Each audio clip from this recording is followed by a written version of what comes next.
তো এক পর্যায়ে বাচ্চার অনেক অসুখ, ওই যে গ্রামগঞ্জে যেটা বলে নাকি যে যে দৃষ্টি বা ওই অতিরিক্ত বিরক্ত করে, খাবার খায় না, চিৎকার করে, উপর দিকে তাকায় থাকে। তো আমাদের গ্রামের পাশে নারায়ণপুর গ্রাম, এনে এক আমার দাদু সম্পর্কেরই আছে মহিলা, ওনারা আনছি, যার হোক বা তাবিজ যাই দেওয়ার, ইনশাআল্লাহ রহমতে সত্য হোক আর মিথ্যা হোক, ওনার এই তাবিজ বা ওই পানিটা নিয়ে ওগুলো কাজ হয়েছে। আমার ছেলে শান্ত শিষ্ট যতটুকু খাওয়ার হয়েছে, বিরক্ত করাটা বন্ধ হয়েছে এভাবে। তবে উনি একটা শর্ত দিছে, যদি আমার কাছ থেকে বাবা চিকিৎসা করো, তো 8 মাস এ মেয়ে সন্তান নিয়ে অন্য বাড়িতে রাত কাটাতে পারবো না, শুধু দিনের জন্য যাইতে পারবো।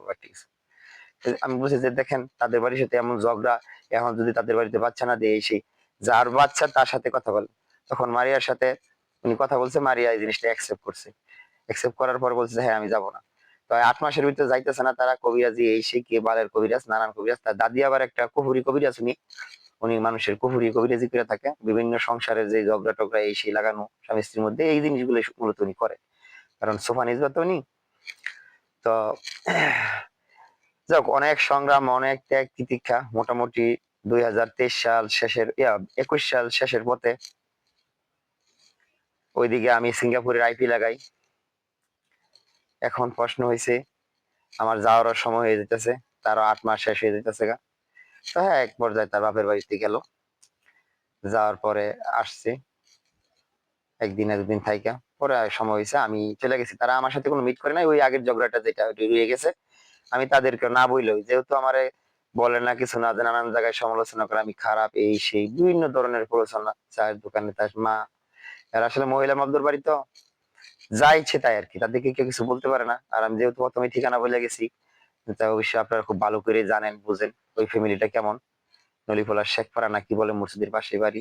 এরা একবারে এই কি বলবো যে, এবং জঘন্য ভাষা বলতে নাই মানুষকে, তারপরও বলি আর কি, যে একবারে নেকেট কিসিমের একজন চরিত্রের মানুষেরা, এদের কোনো মান সম্মান নাই।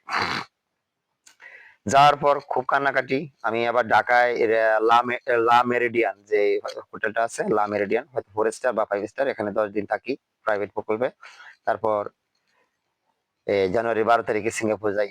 যাওয়ার পর থেকে 2 মাস 3 মাস যাওয়ার পরে সে রেগুলারই আবার তার বাপের বাড়ি যাওয়ার একটা প্ল্যান করতেছে। পরে আমি বলছি যে যাইবা, যাও যাও, তোমার যেভাবে ভালো মনে হয় করো। তো এই সময়ে সে আমার সাথে, আমার আসলে বিদেশ যারা থাকি, বিশেষ করে সিঙ্গাপুর প্রবাসী অনেকেই জানেন তারা, যে আমরা যারা সিঙ্গাপুরে থাকি, তারা সকাল 5টার সময় ঘুম থেকে উঠে দাঁত টাত মাজা নাস্তা খায় কাজে যাই, সেই 11:30 বা 12টার দিকে লাঞ্চ টাইম, হয়তো ফ্যামিলিতে 1-2-20 মিনিট বা সর্বোচ্চ এমন কথা বলতে পারি।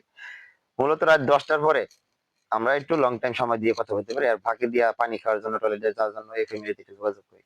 কিন্তু আমার আড়ালে সে ঘন্টার পর ঘন্টা রাত্রে কথা বলতেছে, দিনে কথা বলতেছে, এনে দাঁড়ায় হেনে দাঁড়ায়, এই জিনিসগুলো আমার ফ্যামিলির সবার চোখে পড়তেছে। সবাই বলতেছে বলতেছে আমার সাথে কথা বলতেছে, কিন্তু সে আমার সাথে কথা বলতেছে না। সে আমি যাওয়ার পরে ওই তার যে চাঁদপুর গ্রাম, কাপাসিয়া থানার ওখানে, এই রাহাত নাকি এই ধরনের নামের এক ফ্রেন্ড, তার তার সাথে কথা বলে। বরুণের কয়েক অটো রিক্সাওয়ালার সাথে কথা বলতেছে। আমাদের বাড়িতে অনুষ্ঠান এসে, এই অনুষ্ঠানের মধ্যে কিছু ছেলে পেলে এসে, তাদের নাম্বার রাখছে, মানে একবারে যা ইচ্ছে তাই। সে এমন একটা দেউলি হয়েছে, পাগল হয়েছে, তার খালাতো বোন ইতি দুর্গাপুরের, এরে ফোন দিয়ে বলতেছে আমার 6-7টা ছেলের নাম্বার দে, মানে একবার কুত্তা পাগল হয়েছে। তখন এগুলো সেই কথাটা আমি পরবর্তী সময় জানতে পারছি আর কি। সে এইভাবে ছেলেদের নাম্বার নিয়ে এদিকে বাড়ির পরিবেশ টোটালি নষ্ট করে ফেলেছে, একের পর এক ঝগড়া। হুট করে সে একদিন মারাত্মক ঝগড়ায় জড়িয়ে পড়ছে। পড়ার পরে সে কি করবো, সে এখানে থাকবে না, তার হাড্ডি গোস্তা যা আছে সবকিছু নিয়ে বাপের বাড়ি চলে গেছে। বাপের বাড়ি যাওয়ার পরে বলতেছে আমি আনি থাকবো এই সেই। আমি বিয়ের পর থেকে যে জিনিসটা সবসময় খেয়াল করে আসতেছি, যে কোনো কিছুর বিনিময়ে ওই জায়গায় রাখা যাবে না।